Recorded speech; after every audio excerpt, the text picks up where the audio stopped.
قیامت کا دن انصاف کا دن ہوگا۔ ہر شخص اپنی آنکھ سے خود اپنے اعمال کا وزن دیکھ کر جنت یا دوزخ میں داخل ہو جائے گا۔ کسی کو یہ کہنے کی مجال ہرگز نہ ہوگی کہ مجھ پر ظلم ہوا ہے، میں بلا وجہ دوزخ میں جا رہا ہوں۔ اللہ تعالیٰ فرماتا ہے وَوُفِّيَتْ كُلُّ نَفْسٍ مَّا عَمِلَتْ وَهُوَ أَعْلَمُ بِمَا يَفْعَلُونَ۔ اللہ تعالیٰ نے ایمان اور اعمال صالحہ کی جزا کے لیے جنت تیار فرمائی ہے، اور کفر و شرک اور دوسرے گناہوں کی سزا کے لیے جہنم تیار فرمایا ہے۔ اپنے اعمال، اپنے کردار کے نتیجے میں ان دونوں میں سے جس کو جہاں جانا ہوگا جائے گا۔ جنت میں جانے کے لیے دوزخ کے اوپر سے راستہ ہوگا، جس احادیث کریمہ میں سراج فرمایا گیا ہے، اور عام طور سے ہمارے ملک والے اسے پل صراط کہتے ہیں۔ خدا سے ڈرنے والے مومنین اپنے اپنے درجہ کے موافق صحیح سلامت اس پر سے گزر جائیں گے، اور بدعمل چل نہ سکیں گے، اور دوزخ کے اندر سے بڑی بڑی چیزیں نکلیں گی جو گزرنے والوں کو پکڑ کر دوزخ میں گرانے والی ہوں گی۔ ان سے چھل چھلا کر گزرتے ہوئے بہت سے بدعمل مسلمان پار ہو جائیں گے، اور جن کو دوزخ میں گرانا ہوگا وہی گرے گا، اور وہ گرا کر اسے چھوڑ دیں گے۔ پھر کچھ مدت کے بعد اپنے عمل کے موافق نیز حضور اکرم صلی اللہ علیہ وسلم کے انبیاء اور ملائکہ اور صالحین کی شفاعت سے، اور آخر میں براہ راست ارحم الراحمین کی مہربانی سے وہ سب کے سب لوگ دوزخ سے نکال دیے جائیں گے جنہوں نے سچے دل سے کلمہ پڑھا تھا، اور دوزخ میں صرف کافر و مشرک ہی، منافق ہی رہ جائیں گے۔ دوستو، پل صراط پر گزرنے سے پہلے نور تقسیم کیا جائے گا۔ حضرت عبداللہ ابن مسعود رضی اللہ تعالیٰ عنہ نے فرمایا کہ ایمان والے مردوں اور عورتوں کو بقدر ان کے اپنے اعمال کے نور ہوگا،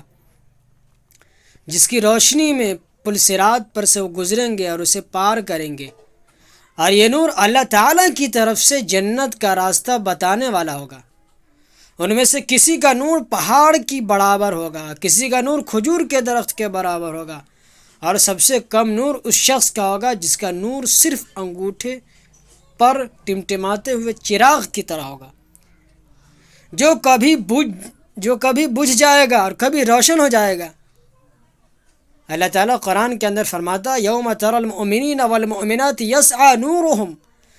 بین ایدیہم وبایمانہم بشراکم اليوم جنات تجری من تحتها الانہار خالدین فیہا ذلک هو الفوز العظیم۔ جس دن آپ مومن مردوں اور مومن عورتوں کو دیکھیں گے کہ ان کا نور ان کے آگے، ان کی دائنی طرف دوڑتا ہوگا، اور فرشتے ان سے کہیں گے کہ آج تم کو بشارت ہے ایسے باغوں کی جن کے نیچے نہریں جاری ہوں گی، اور ان میں ہمیشہ ہمیشہ رہو گے، یہ تو تمہارے لیے بڑی کامیابی ہے۔ نور ملنے کے بعد مومنین اور مومنات پل صراط پر گزرنے لگیں گے، اور ان کی نور کی روشنی میں منافق مرد و عورت بھی پیچھے ہو لیں گے، یعنی وہ بھی چاہیں گے کہ ہم مومنین کے پیچھے پیچھے نکل جائیں گے، لیکن جب مومن مرد و عورت آگے بڑھ جائیں گے اور منافق مرد و عورت پیچھے رہ جائیں گے، تو ایمان والے کو آواز دے کر کہیں گے ذرا سا انتظام کر لو، ہم بھی آ رہے ہیں، تھوڑا سا اور انتظار کر لو، ہم بھی آ رہے ہیں، ہم تمہاری روشنی سے فائدہ اٹھانا چاہتے ہیں، اور ہم بھی آگے بڑھ چلیں گے۔ ایمان والے جواب دیں گے یہاں اپنا ہی نور کام دیتا ہے، دوسرے کے نور سے فائدہ پہنچنے کا قانون نہیں ہے، جاؤ واپس چلے جاؤ، جہاں نور تقسیم ہوا تھا وہیں جا کر ڈھونڈو نور کو، بنا نور کے کیسے واپس کرو گے؟ چنانچہ منافق مرد و عورت نور لینے کے لیے پھر واپس جائیں گے، لیکن وہاں تو انہیں نور ملے گا ہی نہیں،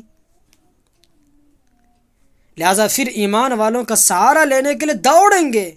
لیکن ان کو پا نہ سکیں گے۔ ایک دیوار دونوں فریق کے درمیان حائل ہو جائے گی، جس میں ایک دروازہ ہوگا جس کے اندرونی جانب جدھر مسلمان ہوں گے رحمت ہوگی، اور باہر کی طرف عذاب ہوگا۔ جدھر منافق ہوں گے اس کا تذکرہ اللہ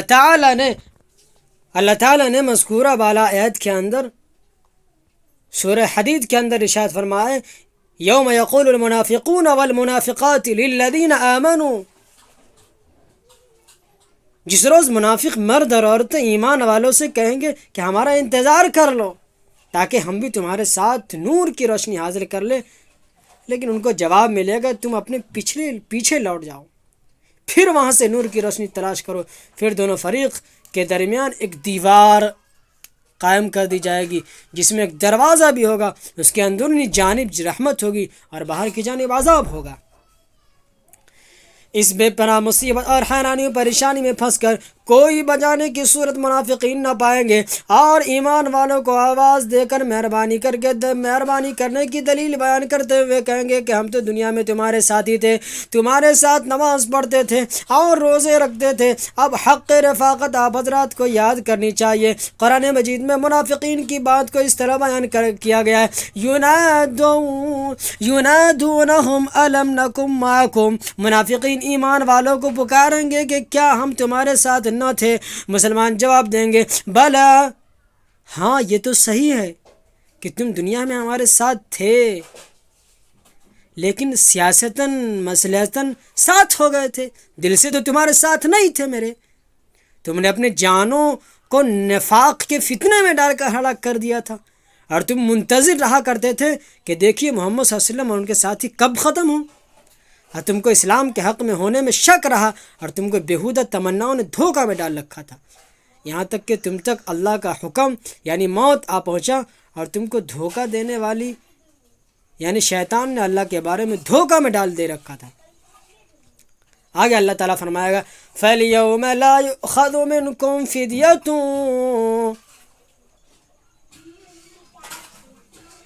تو آج قبول نہیں کیا جائے گا تم سے جان کا بدلہ، نہ تمہارے علاوہ ان سے جو اعلانیہ کافر تھے، تم سب کا ٹھکانہ جہنم ہے، وہی تمہارا رفیق ہے، وہی تمہارا برا ٹھکانہ، جاؤ وہاں۔ حضرت ابو سعید خدری رضی اللہ تعالیٰ عنہ فرماتے ہیں کہ ہم نے حضور صلی اللہ علیہ وسلم کی بارگاہ رسالت میں عرض کیا کہ اللہ کے رسول کیا قیامت کے دن ہم اپنے رب کو دیکھیں گے؟ جواب میں ارشاد فرمایا کہ ہاں ضرور دیکھو گے۔ کیا دوپہر کے وقت سورج دیکھنے میں تم کو زحمت ہوتی ہے جبکہ سورج بالکل صاف ہو اور اس پر ذرا بھی بادل نہ ہو؟ اور کیا چاندویں رات کے چاند کو دیکھنے میں تم کو کوئی زحمت ہوتی ہے جبکہ وہ بالکل صاف ہو اور اس پر ذرہ برابر ہی بادل نہ ہو؟ صحابہ نے جواباً عرض کیا اے اللہ کے رسول نہیں کوئی زحمت نہیں ہوتی، ہم تو آسانی سے دیکھ لیتے ہیں۔ فرمایا ٹھیک اسی طرح قیامت کے روز تم اللہ کو خوب اچھی طرح دیکھ لو گے اور کوئی زحمت بھی نہ ہوگی، جیسا کہ چاند سورج کے دیکھنے میں کوئی زحمت نہیں ہوتی ہے۔ اس کے بعد حضور نے ارشاد فرمایا کہ جب قیامت کے دن ہوگا تو ایک منادی ندا دے گا کہ جس کو تو پوچھتا تھا وہ اپنے معبود کے پیچھے لگ لے، پس جو لوگ غیر اللہ یعنی بتوں اور استھانوں کے پتھروں کو پوچھتے تھے وہ سب کے سب دوزخ میں گر پڑیں گے، کیونکہ ان کے معبودان باطل بھی دوزخ کا ایندھن بنیں گے، حتیٰ کہ جب اہل کتاب اور وہ لوگ رہ جائیں گے جو صرف اللہ کو پوجتے تھے تو یہود کو بلا کر سوال کیا جائے گا کہ تم کس کی عبادت کیا کرتے تھے؟ وہ جواب میں کہیں گے کہ ہم اللہ تعالیٰ کے بیٹے عزیر کی پرستش کرتے تھے، اس کو پوجتے تھے۔ اس جواب پر ان کی سرزنش ہوگی اور گرفت ہوگی اور ان سے کہا جائے گا کہ یہ جو تم نے جو عزیر کو اللہ کا بیٹا بتایا تھا یا اس کے کہنے میں تم جھوٹے ہو، اللہ تعالیٰ نے کسی کو اپنی بیوی اور اولاد قرار نہیں دیا ہے، اس کے بعد ان سے سوال ہوگا تم کیا چاہتے ہو؟ وہ عرض کریں گے کہ اے پروردگار ہم پیاسے ہیں، ہمیں پانی پلا دیجئے۔ ان کے اس کہنے پر دوزخ کی طرف اشارہ کر کے ان سے کہا گا وہاں جا کر کیوں نہیں پانی پی لیتے؟ چنانچہ وہ لوگ دوزخ کی طرف چلا کر جمع کر دیے جائیں گے، اور وہ دور سے ایسا معلوم ہو رہا ہوگا کہ گویا کہ وہ ریت ہے، اور حقیقت میں وہ آگ ہوگی جس کے اجزاء آپس میں ایک دوسرے کو جلا رہے ہوں گے۔ پس وہ لوگ اس میں گر پڑیں گے۔ پھر نصارہ کو بلایا جائے گا اور ان سے سوال ہوگا کہ تم کس کی عبادت کرتے تھے؟ وہ جواب میں کہیں گے کہ ہم اللہ تعالیٰ کے بیٹے مسیح کی عبادت کیا کرتے تھے۔ ان کے اس جواب پر سرزنش کے لیے کہا جائے گا کہ یہ جو تم نے مسیح کو اللہ کا بیٹا بتایا اس کہنے میں تم جھوٹے ہو۔ اللہ نے اس کو اپنی بیوی یا اولاد قرار نہیں دیا تھا۔ اس کے بعد ان سے سوال ہوگا کیا تم چاہتے ہو؟ وہ عرض کریں گے کہ ہمارے پروردگار ہم پیاسے ہیں، ہم کو پانی پلا دیجیے۔ ان کے اس کہنے پر دوزخ کی طرف اشارہ کر کے ان سے کہا جائے گا کہ وہاں جا کر کیوں نہیں پانی پی لیتے؟ چنانچہ وہ لوگ دوزخ کی طرف جمع کر دیے جائیں گے، اور وہ دور سے ایسا معلوم ہوگا گویا کہ ریت ہے، لیکن حقیقت میں وہ آگ ہوگی جس کے اجزاء آپس میں ایک دوسرے کو جلا رہے ہوں گے۔ پس وہ لوگ اس میں گر پڑیں گے۔ حاصل یہ کہ تمام یہود و نصارہ دوزخ میں گر پڑیں گے، یہاں تک کہ جب صرف مسلمان لوگ رہ جائیں گے تو اللہ تعالیٰ ہی کی عبادت کرتے تھے، جو یعنی مسلمان نیک بھی اور بد بھی، تو اللہ تعالیٰ ان کے سامنے ایک تجلی ہوگی۔ اللہ تعالیٰ کی ان کے سامنے ایک تجلی ہوگی، اللہ تعالیٰ رونما ہوں گے، اور اللہ فرمائیں گے کہ تم کو کیا انتظار ہے؟ ہر جماعت کو اس کے معبود کے پیچھے جانے کا حکم ہے۔ مومنین عرض کریں گے جانے والے جا چکے ہیں، ہمارا ان کے ساتھ، ہمارا ان کا کیا ساتھ؟ ہم کو اپنے معبود کا انتظار ہے، جب تک ہمارا معبود نہ آئے ہم یہیں رہیں گے۔ جب ہمارا ہمارے پاس پہنچے گا ہم پہچان لیں گے اے پروردگار ہم دوسری جماعتوں اور گھروں سے دنیا میں جدا رہے، جب ان کے ساتھ رہنے کے بہت زیادہ محتاج تھے اور بہت زیادہ محتاجگی میں بھی ان کا ساتھ نہ دیا، اب ان کے ساتھ کیوں کرو سکتے ہیں؟ اللہ جل شانہ فرمائیں گے کہ میں تمہارا رب ہوں۔ مومن چونکہ ساق کی تجلی سے اللہ کو پہچاننے کے دھیان میں ہوں گے، اس لیے اللہ رب العزت اس تجلی کو جو اس وقت ہوگی غیر اللہ سمجھ کر جواب میں کہیں گے نعوذ باللہ، ہم تجھے اپنے رب مان کر کیا مشرک ہو جائیں؟ ہم اللہ کے ساتھ کسی بھی چیز کو شریک نہیں فرماتے۔ 2 یا 3 بار ایسا ہی کہیں گے۔ ان کے اس جواب پر اللہ جل شانہ سوال فرمائیں گے کہ کیا تمہارے رب اور تمہارے درمیان کوئی نشانی مقرر ہے جس سے تم اپنے رب کو پہچان لو گے؟ مومنین عرض کریں گے جی ہاں، نشانی ضرور مقرر ہے۔ اس کے بعد ساقی کی تجلی ہوگی جسے دیکھ کر وہ تمام کے تمام لوگ خلوص کے ساتھ اللہ تعالیٰ کو سجدہ کرتے تھے باذن الہی سجدہ میں گر پڑیں گے، اور جو لوگ دکھاوے یا مصلحتوں کی بنا پر دنیاوی مشکلات سے بچنے کے لیے یعنی نفاق کے ساتھ سجدہ کرتے تھے، اللہ ان سب کی کمر تختہ بنا دیں گے جس کی وجہ سے سجدہ نہیں کر سکیں گے۔ جو بھی کوئی ان میں جب بھی سجدہ کا ارادہ کرے گا تو وہ گر جائیں گے۔ پھر مومنین سجدوں سے سر اٹھائیں گے، اور اب جو اللہ کو دیکھیں گے تو اسی تجلی میں جو تجلی ساق سے پہلے تھی، اب اللہ فرمائیں گے میں تمہارا رب ہوں۔ تو مومنین مان لیں گے کہ ہاں آپ ہمارے رب ہیں۔ اس کے بعد دوزخ کی پشت پر پل صراط قائم کی جائے گی، اس پر سے گزرنے کا حکم ہوگا، اور اس وقت شفاعت کے جو اہل ہوں گے ان کو شفاعت کی اجازت دے دی جائے گی۔ اللہم سلم سلم، اے اللہ سلامت رکھ سلامت رکھ کہتے ہوں گے۔ عرض کیا اللہ کا رسول پل صراط کی کیا صفت ہے؟ ارشاد فرمایا وہ چکنی اور پھسلنے کی جگہ ہے، اس میں دوزخ سے نکلی ہوئی ہے، وہ چکنے والی چیزیں ہوں گی اور بڑے بڑے کانٹے بھی ہوں گے جن کی صورت کے کانٹے نجد میں ہوں گے، جن کو سدان کہا جاتا ہے۔ پس مومنین پل صراط پر جلدی جلدی گزریں گے، اور یہ گزرنا اعمال صالحہ کے بقدر جلدی جلدی ہوگا۔ کوئی پل جھپکنے کے بغیر گزرے گا، کوئی بجلی کی طرح اور کوئی ہوا کی طرح، کوئی پرندوں کی طرح، کوئی بہترین تیز رفتار گھوڑوں کی طرح، کوئی اونٹوں کی طرح گزر جائے گا، اور دوزخ کے اندر سے جو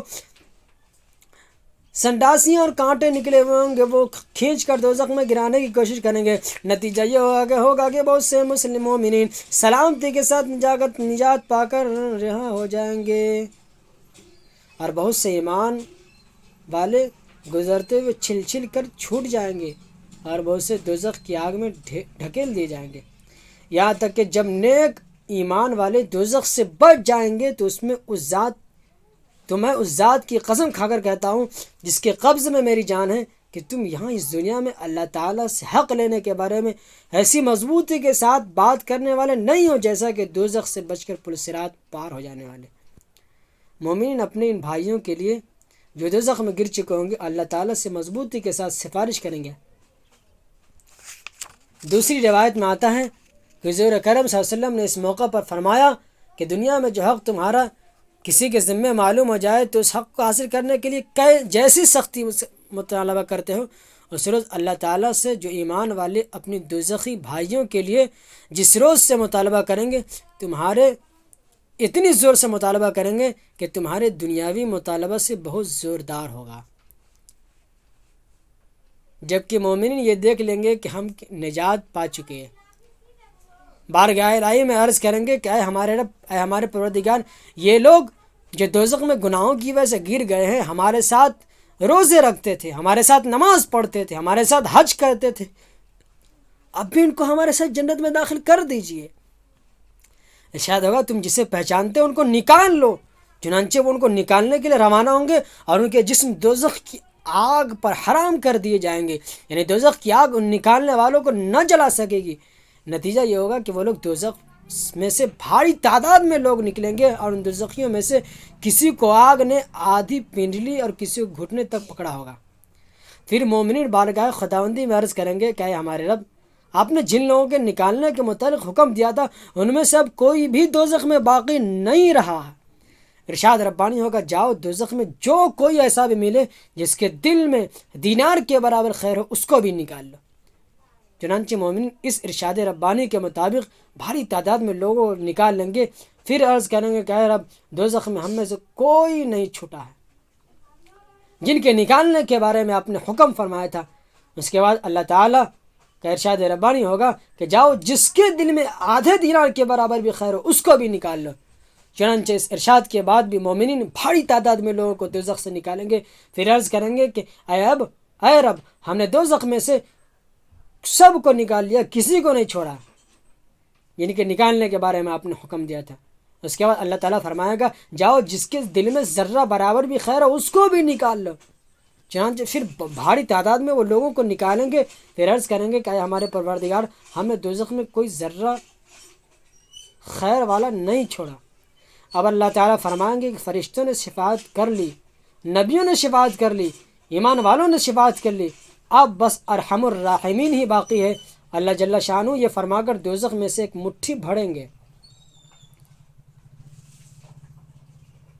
بس اس میں ایسے لوگوں کو نکالیں گے جنہوں نے کبھی کوئی خیر انجام ہی نہیں دیا تھا اور صرف ایمان ہی کی پوشیدہ دولت ان کے پاس تھی۔ یہ لوگ جل کر کوئلہ ہو چکے ہوں گے، ان کو اللہ تعالیٰ ایک نہر میں ڈال دیں گے جو جنت کے ابتدائی حصہ میں ہوگی، جس کو نہر الحیات یعنی زندگی کی نہر کہا جاتا ہے۔ اس نہر میں پکڑ کر ان کی حالت بدل دی جائے گی، بس ایسے نکلیں گے جیسے بیج بہتے پانی کے خس و خاشاک پر جلد ترین اگ کر نکلتا ہے۔ پھر فرمایا کہ اس حال میں اس نہر سے نکلیں گے جیسے موتی ہیں کہ ان کی گردنوں میں نشانیاں ہوں گی، جن کے ذریعے دوسرے جنتی ان کو پہچانیں گے کہ یہ اللہ کے آزاد کردہ ہیں، جن کو اللہ تعالیٰ نے جنت میں بغیر کسی نیک عمل کے اور بغیر کسی خیر کے جو انہوں نے آگے بھیجی اور جنت میں داخل فرما دیا ہے۔ پھر اللہ تعالیٰ ان سے فرمائیں کہ جنت میں داخل ہو جاؤ، وہاں نظر پڑے وہ تمہارے لیے وہ عرض کریں گے اے ہمارے پروردگار آپ نے ہم کو وہ عطا فرمایا جو آپ نے جانوں میں سے کسی کو بھی عطا نہیں فرمایا۔ یا اللہ تعالیٰ فرمایا، اللہ تعالیٰ فرمائیں گے کہ میرے پاس تمہارے لیے اس سے بھی افضل نعمت ہے، کہ وہ عرض کریں گے یا ربنا اس سے افضل نعمت کیا ہوگی؟ اللہ فرمائیں گے کہ اس سے افضل نعمت میری رضا ہے، سو اب میں تم پر بھی کبھی ناراض نہیں ہوں گا۔ ایک مسلسل حدیث ہے جس میں بتایا گیا کہ تجلی ساق کے بعد پل صراط کی ہوگی۔ اس سے بھی یہ سمجھ میں آتا ہے کہ نور کی تقسیم تجلی ساق اور عبور پل صراط کے درمیان ہوگی، کیونکہ عبور پل صراط کے لیے نور تقسیم کیا جائے گا۔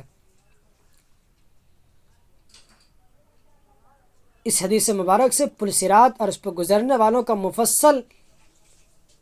حال ہم نے آپ کے سامنے رکھا۔ ایک حدیث میں آیا کہ حضور صلی اللہ علیہ وسلم نے فرمایا کہ پیغمبروں میں سب سے اول اپنی امت کے ساتھ پل صراط پر گزروں گا، اور اس روز پیغمبروں کے سوا کوئی نہیں بولتا ہوگا، اور پیغمبروں کا بولنا اس روز اللہم سلم سلم ہوگا، اس کو بار بار کہیں گے۔ حضرت عبداللہ ابن مسعود رضی اللہ تعالیٰ نے فرمایا کہ دوزخ پر پل صراط بھی رکھی جائے گی جو تیز کی ہوئی تلوار کی طرح ہوگی۔ مسلم شریف کی ایک حدیث میں ہے کہ پل صراط پر لوگوں کے اعمال لے کر چلیں گے، جیسے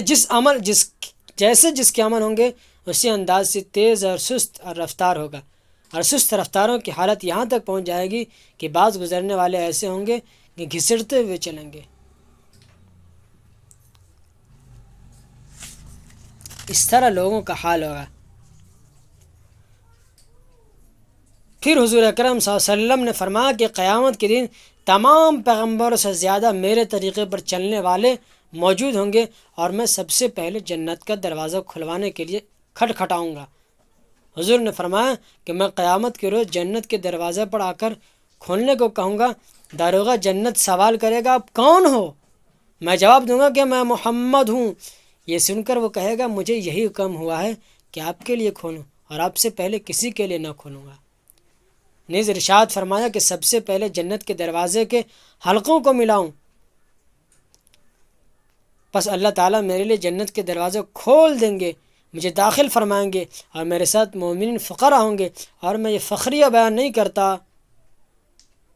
حضور نے فرمایا کہ میں فخریہ بیان نہیں کر رہا ہوں، پھر فرمایا کہ میں اللہ کے نزدیک تمام اولین آخرین سے زیادہ معزز ہوں گا۔